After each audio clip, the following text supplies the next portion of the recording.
2016 में था जब गैंगस्टर जितेंद्र मान उर्फ गोगी पुलिस हिरासत से भागने में सफल रहा था और अपने प्रतिद्वंदी सुनील उर्फ टिल्लू ताजपुरिया की हत्या की उम्मीद में दो प्रमुख कुलदीप उर्फ फज्जा और रोहित मोही के साथ उसने एक गिरोह बनाया था।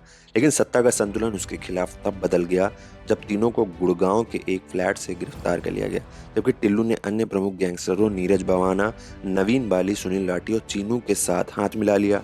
इस साल की शुरुआत में गोगी को महाराष्ट्र संगठित अपराध नियंत्रण अधिनियम यानी मकोका के तहत फज्जा के भागने में मदद करने की साजिश रचने के लिए बुक किया गया था। गोगी के पास एक सिग्नेचर मूव थी, वो अपने पीड़ितों को चेहरे पर गोली मारता था, लेकिन पिछले साल उनकी गिरफ्तारी से उनके प्रतिद्वंदियों ने हाथ मिला लिया और उनके साथियों को निशाना बनाना शुरू कर दिया। साथ ही पुलिस ने उसके गिरोह के 16 सदस्यों को गिरफ्तार किया और 6 महीने पहले फज्जा एक पुलिस मुठभेड़ में मारा गया था।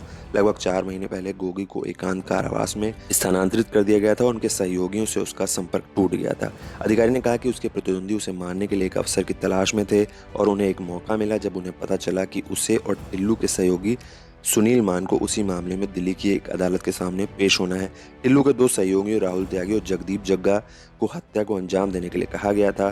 त्यागी एक हत्या मामले में वांछित था, जबकि जग्गा ने पहले गोगी के सहयोगी की हत्या कर दी थी। पुलिस ने कहा कि गोगी की सबसे हाई प्रोफाइल शिकार हरियाणवी गायिका हर्षिता थी, जिसकी पिछले साल 17 अक्टूबर को पानीपत में गोगी के नेतृत्व में 4 लोगों ने गोली मारकर हत्या कर दी थी।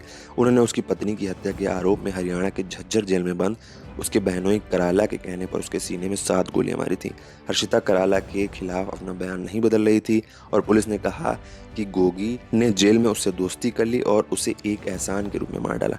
गोगी की मां पद्मेश्वरी ने पहले द इंडियन एक्सप्रेस को बताया था कि उसने बिहार, जम्मू और कश्मीर में प्रतियोगिताओं में अपने स्कूल का प्रतिनिधित्व करते हुए वॉलीबॉल में पदक जीते थे। जब वो 17 साल के थे तब एक दुर्घटना में उसका दाहिना कंधा चोटिल हो गया था और फिर वो कभी खेल नहीं सके।